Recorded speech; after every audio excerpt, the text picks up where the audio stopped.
할렐루야. 아멘. 예, 오늘도 우리에게 또 귀한 만남을 허락하시고 무엇보다 소중한 우리 하나님과의 또 만남을 허락하시는 또 주님께 감사를 드립니다.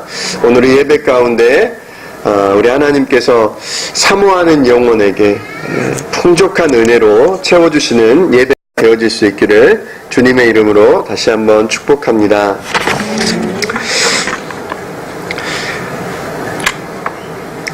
예, 이제 여름 성경학교 시즌이 다가왔습니다. 여기 뭐 뒤에 현수막에서도 이렇게 볼 수 있듯이, 이렇게 여름 성경학교가 다가왔습니다.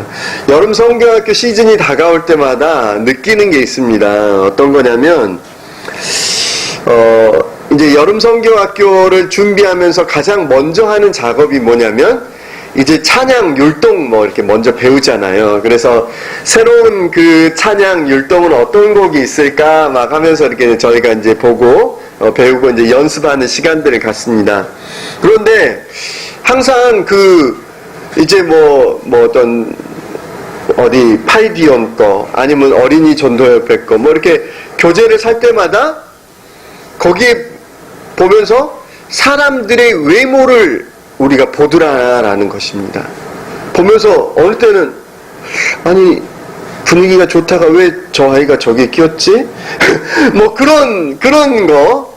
그래서 야 좀 예쁜 애가 좀 있으면 좋았을 텐데 막 그런 생각을 제가 할 때가 있어요. 그래서 우리나라를 가리켜서 성형 왕국이다 우리는 정말 그 외모 지상주의가 정말 우리나라의 그 팽배하다 이제 그런 말들을 잘 하는데 특별한 그 의도가 없음에도 불구하고 외모를 보더라는 겁니다. 그래서 제가 마음으로 생각하면서 이게 어떤 그런 TV나 어떤 그런 영상 매체를 통해서 우리가 좀 많이 길들여져 있는 거 아닌가라는 생각을 해봅니다. 그래서 남자는 이렇게 좀 어떻게 식스팩 이렇게 좀 멋진 그런 모습이어야 하고, 또 여성들은 또 이렇게 그 인형처럼 그 TV 보면 아이돌이 인형처럼 그냥 나와서 이렇게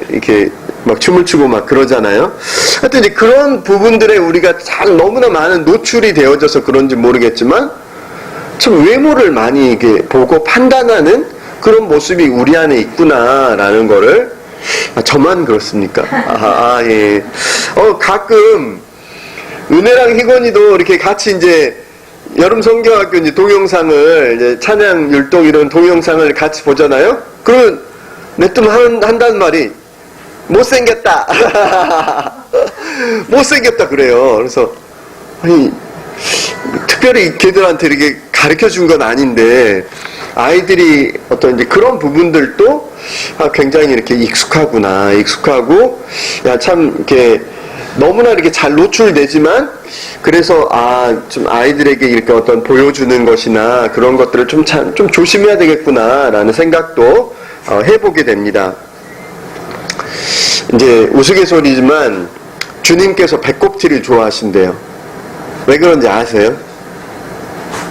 예, 우리 주님께서는 중심을 보시기 때문입니다. 예, 중심을 보시기 때문에 배꼽티를 좋아하신대요. 우스갯소리지만 저희는 그런 것 같아요. 외모를 보고 또 외형적인 것을 보고 이렇게 뭔가를 판단한다라면, 하지만 주님께서는 어떻게 해요? 우리를 보실 때 중심을 보신다. 그 내면을 보신다라고 말씀합니다. 그게 우리 안에 또 위안이 됩니다. 우리가 나이를 들어가면서 또 우리가 더 이렇게 또 늙어가기도 하고 또 그렇게 하지만 주님께서는 우리 안에 있는 그 주님을 사랑하는 그 마음의 중심을 보시고 사랑한다라고 하시고 존귀하다라고 말씀해 주신다라고 하신다라는 것입니다. 우리 중심을 보시는 하나님 앞에 우리의 마음으로 예배하는 저와 여러분들이 되실 수 있기를 주님의 이름으로 축복합니다. 오늘 말씀의 주제를 이렇게 잡았습니다. 쓰임받는 인생은 철저히 주의 능력만을 의지합니다 라고 했습니다. 한번 같이 해볼까요? 시작. 쓰임받는 인생은 철저히 주의 능력만을 의지합니다. 아멘. 우리 옆에 계신 분들하고도 한번 같이 해보겠습니다.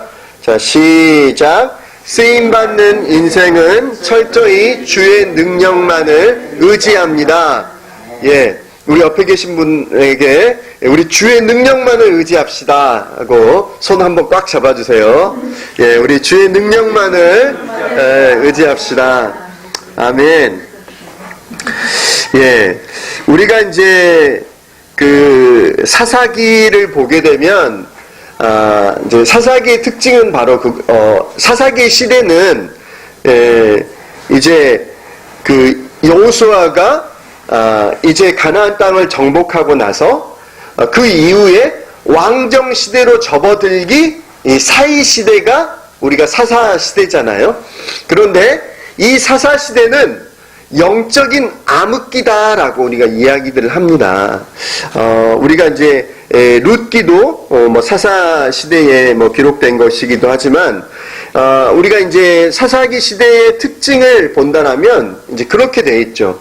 하나님을 등지고 우상을 섬기며 살아가다가 또 여러 가지 그 외부의 그 가나안의 어떤 그런 적들에 의해서 정말 어려움을 당하고 고난을 당할 때 또 하나님 앞에 부르짖으면 또 하나님께서 불쌍히 여겨서 또 다른 사사를 보내주시고 그 사사를 통해서 이스라엘을 구원하고 또 이렇게 좀 살만한 상황이 됐다 그러면 또다시 또 하나님을 등지고 또 불순종하는 그런 모습을 통해서 또 이렇게 어려움을 당하는 어떤 그것이 계속해서 순환해서 반복되는 구조가 바로 사사기의 그 모습인 것을 우리가 볼 수가 있습니다.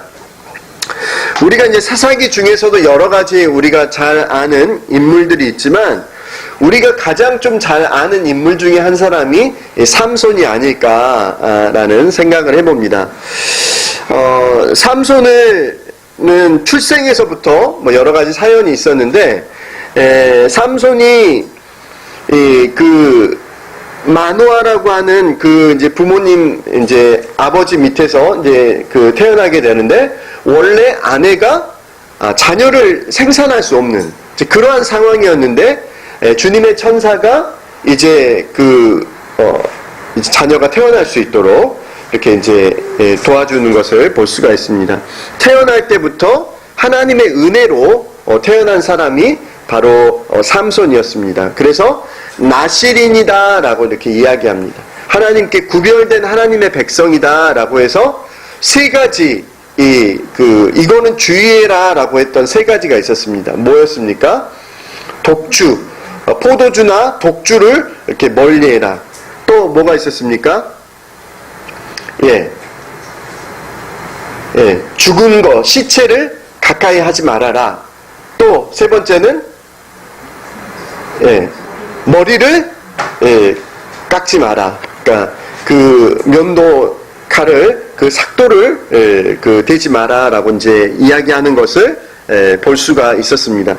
그런데 우리가 하나님의 은혜로 이렇게 태어났고 하나님의 은혜로 사사로 이스라엘의 사사로 부르심을 받은 삼손이었지만 삼손의 삶은 그냥 오늘날의 어떤 믿음의 생활을 하는 우리가 보았을 때도 굉장히 좀 약간 좀 부족하고 좀 연약한 모습들이 많이 보여지는 것을 우리가 볼 수 있다라는 것입니다.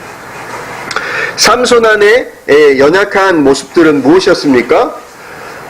이스라엘에서 그 아내를 취해야 됐을 텐데 그게 아니라 블레셋 딥나라고 하는 곳에서 여인을 취합니다. 부모님의 근심이 됐겠죠. 우리가 그래서 이제 부모님의 어렵게 허락을 받아서 결혼을 했다가 뭐 이렇게 수수께끼 막 사건이 있었죠. 수수께끼 사건이 있으면서 굉장히 막 그 화가 나고 혈기를 부리면서 아내를 두고 화나서 막 그냥 자기 아버지 집으로 돌아가 버리기도 하고 굉장히 무책임한 모습을 보이기도 합니다. 또 그뿐만 아니라 사사로 쓰임을 받긴 했지만 계속해서 어떤 자기의 어떤 혈기에 의해서 막 화나면 막 여우 300마리 잡아가지고 꼬리에다가 막 불 붙여서 막 블레셋 막 곡식 다 태우고 막 그런 일들을 막 했었습니다. 나중에는 이렇게 싱싱한 나귀 턱뼈로 나귀 턱뼈 하나를 가지고 블레셋 사람들을 1000명이나 그걸로 막 죽이는 그런 일들을 하는 것을 볼 수가 있습니다. 그러다가 나중에 어떻게 돼요? 마침내 여인 들릴라, 우리가 그 성탄절만 되면 삼손과 들릴라 그 영화를 계속 해주기 때문에 요즘에는 좀 잘 안 하지만 잘 봤던 기억이 나는데, 그 들릴라에게 그 블레셋 사람들이 돈을 얼마 줄 테니까 삼손의 힘이 도대체 어디서 나오는지 그 원인을 그 근원을 찾아내라, 그렇게 해가지고 끝내는 이 머리에 그 칼을 대서는 안 되는데 그 비밀을 알려줘 버리죠. 그래서 결국 어떻게 됩니까? 들릴라가 블레셋 군사들을 불러서 결국에 머리를 깎이게 되고 주님께서 자기에게서 떠나고 이제 두 눈이 뽑힌 채로 이제 거기에 블레셋의 포로로 잡혀가고 또 이렇게 연자맷돌 돌리고 뭐 그런 상황이 되지 않습니까? 그러다가 오늘 본문에 있는 것처럼 마지막에 그 하나님께 간청하고 이 다곤, 그들이 그 블레셋의 신인 다곤 신전에서 이 삼손을 잡은 것으로 인해서 막 잔치가 벌어졌죠. 야, 재롱 한번 불려봐라. 그 나라의 최고의 원수죠. 하여튼 일본 저리 가라지 막. 그러니까 그 블레셋 사람들을 그렇게 괴롭히고 죽였으니까 이제 그 삼손이 잡혔으니까 얼마나 좋았겠어요. 그래서 막 재롱을 피워봐라고 했는데 마지막에 하나님을 의지하고 다곤 신전을 이렇게 무너뜨려서 정말 그가 살았을 때 죽였던 사람보다 마지막에 그 죽였던 사람들이, 자기가 죽으면서 죽였던 사람들이 훨씬 더 많았다라고 이야기하는 것을 볼 수가 있습니다. 우리가 오늘 말씀의 주제가 무엇이었습니까? 쓰임받는 인생은 철저히 주의 능력만을 의지합니다 라고 이야기했습니다. 삼손을 보면서 하나님께서는 그 사람들을 각기 그 기질대로 사용하시는구나 라는 것을 다시 한번 확인해 보게 됩니다. 우리가 성경이 쓰여진 것도 어떻게 했어요? 하나님께서 강권적으로 쓰시기도 하지만 누구를 통해서? 각 어떤 성격을 가지고 특성을 가진 그 사람을 통해서 기록하게 하심으로 말미암아 어떤 그 특성을 나타내기도 하는 것을 우리가 볼 수 있다라는 거죠. 삼손의 특징이 뭐라고 말씀드렸습니까? 부모님께 불순종하고 하나님을 향하여서 율법을 잘 지키지 않고 무책임하고 혈기가 넘치고 분노를 따라서 막 혈기대로 행하는 그런 사람이었음에도 불구하고 하나님께서 강권적으로 이스라엘을 그 블레셋으로부터 구원하기 위한 사사로 그를 들어서 사용했던 것을 우리가 볼 수가 있다라는 것입니다. 우리 역시도 각자의 어떤 특성과 기질을 가지고 있다라고 생각되어집니다. 조용하신 분도 있고 또 말씀을 더 잘하시는 분도 있고 또 이렇게 행동이 이렇게 앞서는 분도 있고 여러 분들이 있다라고 생각됩니다. 하지만 우리가 조화롭게 또 한 그리스도 안에서 한 몸을 이루고 그 몸을 세워간다라고 생각되어집니다.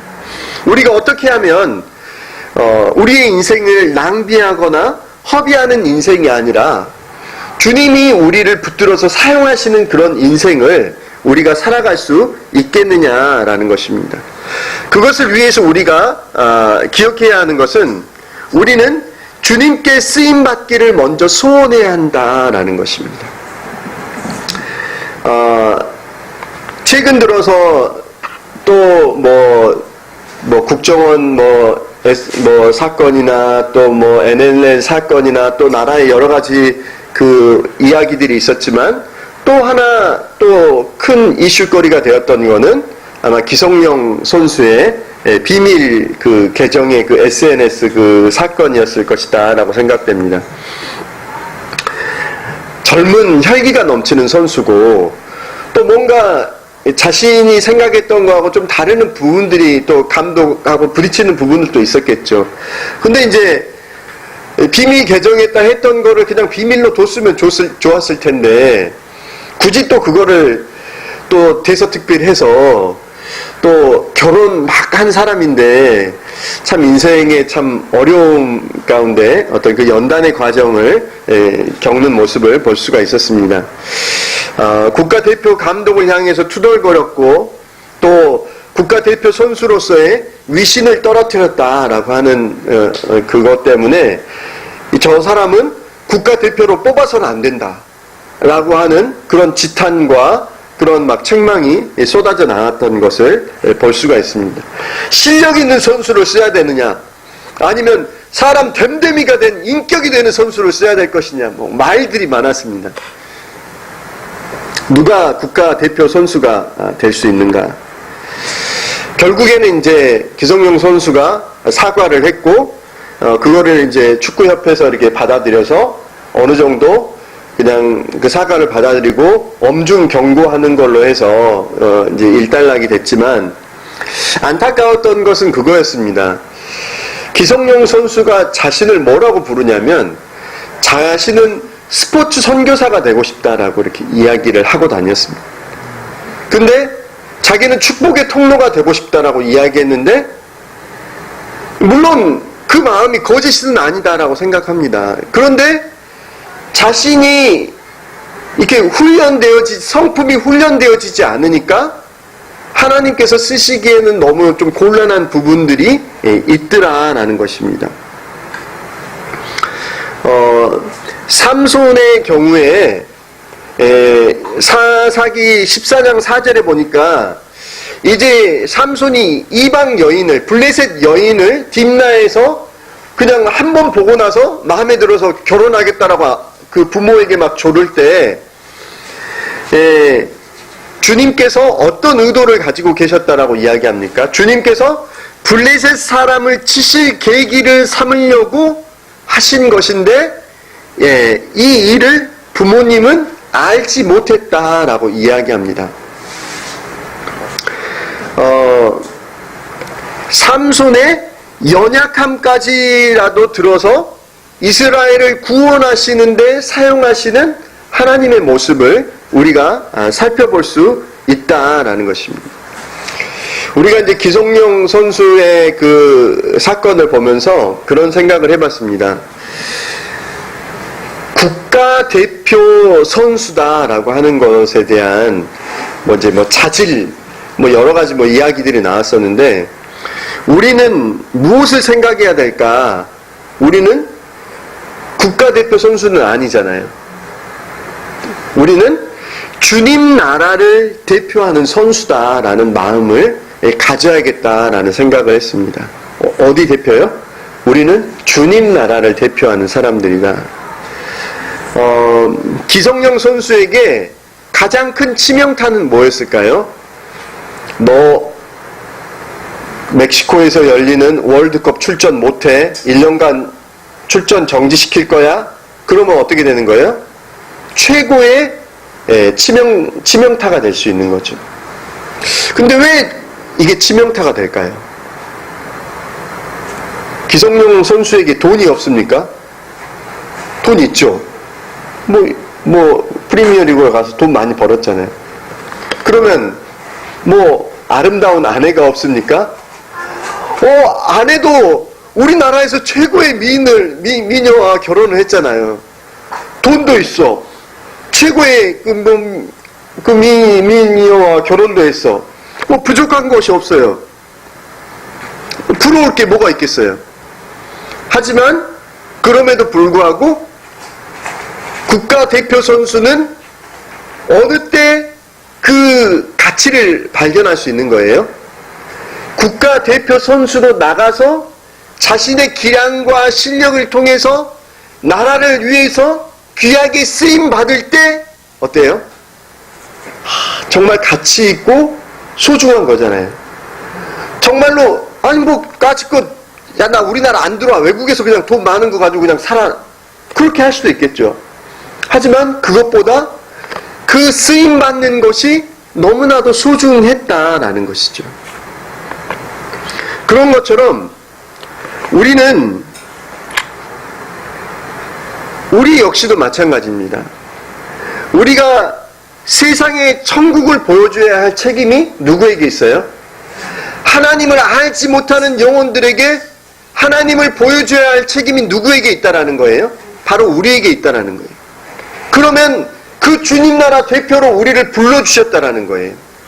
그랬을 때 우리가 이 세상에서 사업을 해서 또 직장에서 돈을 벌고 또 뭐 자녀들이 잘 되고 뭐 공부 잘하고 그런 거 다 중요하죠. 안 중요해요? 중요해요.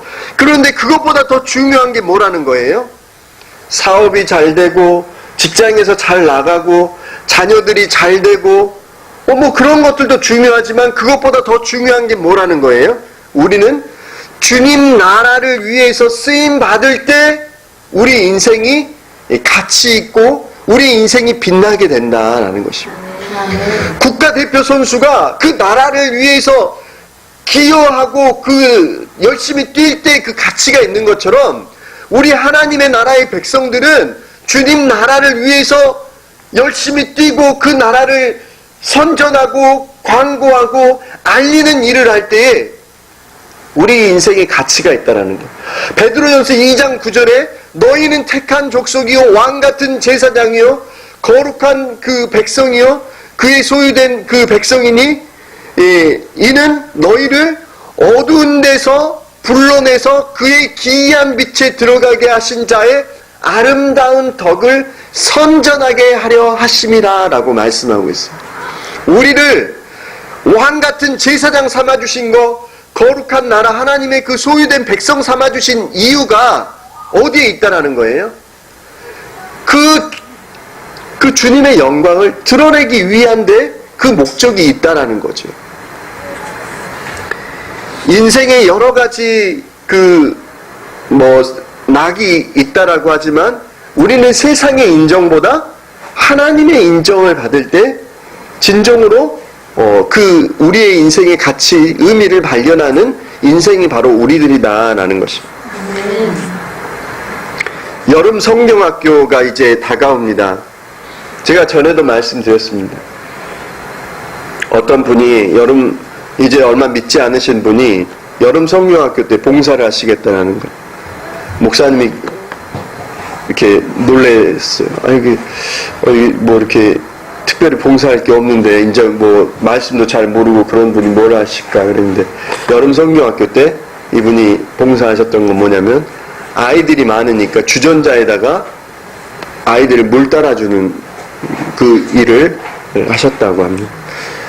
우리는 어떻게 해서든지 우리가 쓰임 받아야 된다.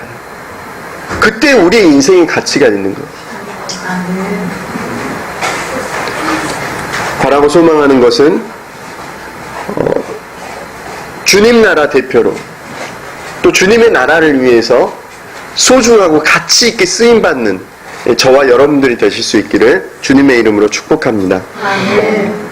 두 번째 우리가 기억해야 할 것은 우리는 주의 능력을 힘입어야 한다라는 것입니다. 내가 마음 먹으면 할 수 있다. 나는 나 스스로를 굉장히 잘 통제하고 잘 다스릴 줄 아는 사람이다. 인생은 누구의 손에? 나의 손에 있소이다. 내 뜻대로 되어진다 라고 생각하며 살아가기 쉽습니다. 삼손의 착각은 무엇이었습니까? 자신의 출생에서부터 하나님의 은혜로 되어졌죠. 태어날 수 없었는데 하나님의 은혜로 태어났고 나시린임이었음에도 불구하고 자신의 혈기와 분노를 쫓아서 살아가는 인생을 살았던 것을 볼 수가 있습니다. 어린 사자를 염소 찢듯이 찢고 또 여우 300마리를 잡아서 불을 넣고 당나귀 턱표로 1000명을 쳐 죽이고, 그런데 오늘 본문의 20절에 보니까 지난번처럼 뛰쳐나가서 힘을 떨쳐야지. 어느 때요? 이미 들릴라가 삼손의 머리를 다 깎아버렸는데, 그 사람들이 와서 삼손의 머리를 깎아버렸는데, 자신의 능력만을 의지하고 내가 이번에도 나가서 나가기 턱뼈로 그냥 내 힘으로 이렇게 할 수 있다라고 생각하고 나가는데 어떻게 됐어요? 주님께서 이미 자기를 떠나신 후였다라고 이야기합니다. 우리 인생이 그렇다는 것이, 우리 머리털에 힘과 능력이 있는 것이 아니라 주님과 동행하는 인생, 주님을 철저히 의지하는 인생에게 하나님의 능력이 임하게 된다라는 것입니다. 최근에 보니까 계속해서 그 방송인 이혁재 씨가 이렇게 복귀를 하고 싶어가지고 계속해서 이렇게 막 그 방송에 이렇게 막 조금씩 나오고 막 그런 모습들이 보이더라고요. 근데 이제 그 인터넷에서 기사가 났는데 사람들이 마음을 잘 안 돌려준대요, 이분에게. 그 이유가 뭐냐면 굉장히 이제 처음에 굉장히 좀 참신하고 또 이제 그런 모습들이 있었는데, 국민들이 사랑해줘서 몇 년 동안을 뭐 거의 막 그 소득 그쪽 뭐 개그맨 쪽에서 소득도 굉장히 높은 탑을 달리는 뭐 그런 사람이었다라고 이야기합니다. 그런데 뭐 이렇게 큰 실수를 이렇게 뭐 술 먹고 막 이렇게 실수를 이렇게 범했는데, 근데 이제 단순히 그냥 그 실수였다라면 그냥 이렇게 용서해 줄 법도 한데 사람들이 쉽게 그 마음을 풀지 않는다라는 것들을 이야기하더라고요. 근데 저도 이 이혁재 씨라고 하는 이분을 이분이 그 나겸일 목사님 계신 인천 주한장로교회에서 막 간증도 하고 그러셨던 분이거든요. 신앙인이세요. 그러니까 이분이 처음에 뜨기 전에 뭐 인간극장 비슷하게 뭐 영상이 하나 나왔었어요. 근데 이분이 어떤 모습으로 나왔냐면 그 아내분이 교사신데 아내랑 그 주일학교 교사를 열심히 하는 모습이 나왔어요. 근데 되게 참신하더라고요. 그리고 굉장히 그걸 평생 하겠다라는 어떤 이제 그런 마음의 어떤 그런 소원들을 막 이야기하는데, 야, 참 사람이 괜찮다라는 이제 그런 마음이 들더라고요. 그래서 이제 저도 참 이렇게 좋아했었는데, 언제부턴가는 이게 너무 이렇게 이제 이게 자고해지신 거죠. 아마 그런 게 아닐까라는 생각이 듭니다. 처음에는 참 주님을 섬기겠다, 교회 학교 열심히 봉사하던 분이셨는데, 자기가 이제 막 방송에서 막 잘 나가고, 막 돈도 잘 벌고 그러니까 어떻게 된 거예요? 자고해진 거죠. 내 힘으로 된다. 내 머리털만 의지. 뭐, 그렇게 된 거죠. 그래서, 이렇게 이제 하나님께서 연단의 과정을 주시지 않는가라는 생각이 듭니다.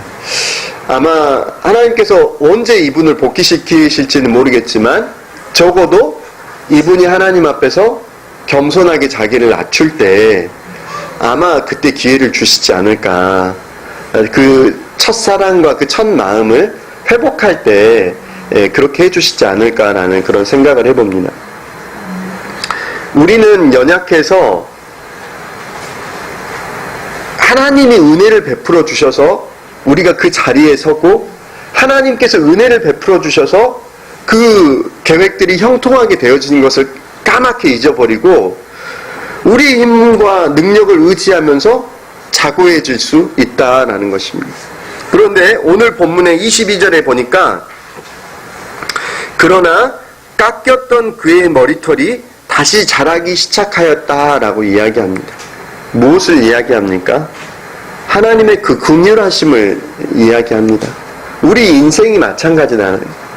우리가 하나님의 긍휼하심을 잊지 않으면 우리가 온전히 설 수 없는 자들이다라는 것을 끊임없이 인정해야 한다라는 것입니다. 또 우리 안에 필요한 것은 무엇입니까? 가난함과 겸손한 마음이다라는 것입니다. 이제 삼손이 이 블레셋 사람들의 원수의 블레셋 사람들에게 이제 두 눈이 뽑히게 되고, 이제 연자맷돌을 돌리다가 이제는 그 다곤 신전에서 열리는 그 잔치에서 재롱을 부려야 되는, 재주를 부려야 되는 이제 그런 비참한 상황이 되지 않았습니까? 그때 28절에 이렇게 이야기합니다. 그때 삼손이 주님께 부르짖어 간구하였다. 주 하나님, 나를 기억하여 주시기를 간절히 바랍니다. 하나님, 이번 한 번만 힘을 주시기를 간절히 바랍니다. 자신의 힘의 근원이 어디로부터인지를 이제 제대로 고백하고 있지 않습니까? 이전에는 내가 내 힘으로 그냥 떨치고 일어서서 물리치겠다라고 했지만, 이제는 어떻게 해요? 하나님 저에게 저를 도와주세요. 하나님, 제가 나를 기억해 주시고 나에게 한 번만 힘을 주세요. 나의 힘의 근원은 하나님이십니다. 이렇게 고백하는 거잖아요. 그러니까 어떻게 됐습니까? 주께서 함께 하시니까, 주께서 함께 해 주시니까 어떻게 해요? 30절에 나와 있는 것처럼 삼손이 죽으면서 죽인 사람이 살았을 때 죽인 사람보다 더 많았다라고 이야기하지 않습니다. 내 힘과 내 능력만을 의지할 때는 분명히 한계에 다다르고 실수할 수밖에 없지만, 철저히 하나님의 긍휼하심을 힘입고 우리가 가난하고 낮아진 마음으로 주님의 그 능력만을 의지하는 그 모습을 보일 때에 주께서 도와주시니까 자신이 힘으로 막 뭔가를 했을 때보다 더 놀랍게 그 하나님의 역사를 경험하게 되어지는 것을 우리가 볼 수 있더라라는 것입니다. 우리가 갈라디아서 2장 20절, 21절에 나와 있는 것처럼 내가 그리스도와 함께 십자가에 못 박혔나니 그런즉 이제는 내가 산 것이 아니요 오직 내 안에 그리스도께서 사신 거지라.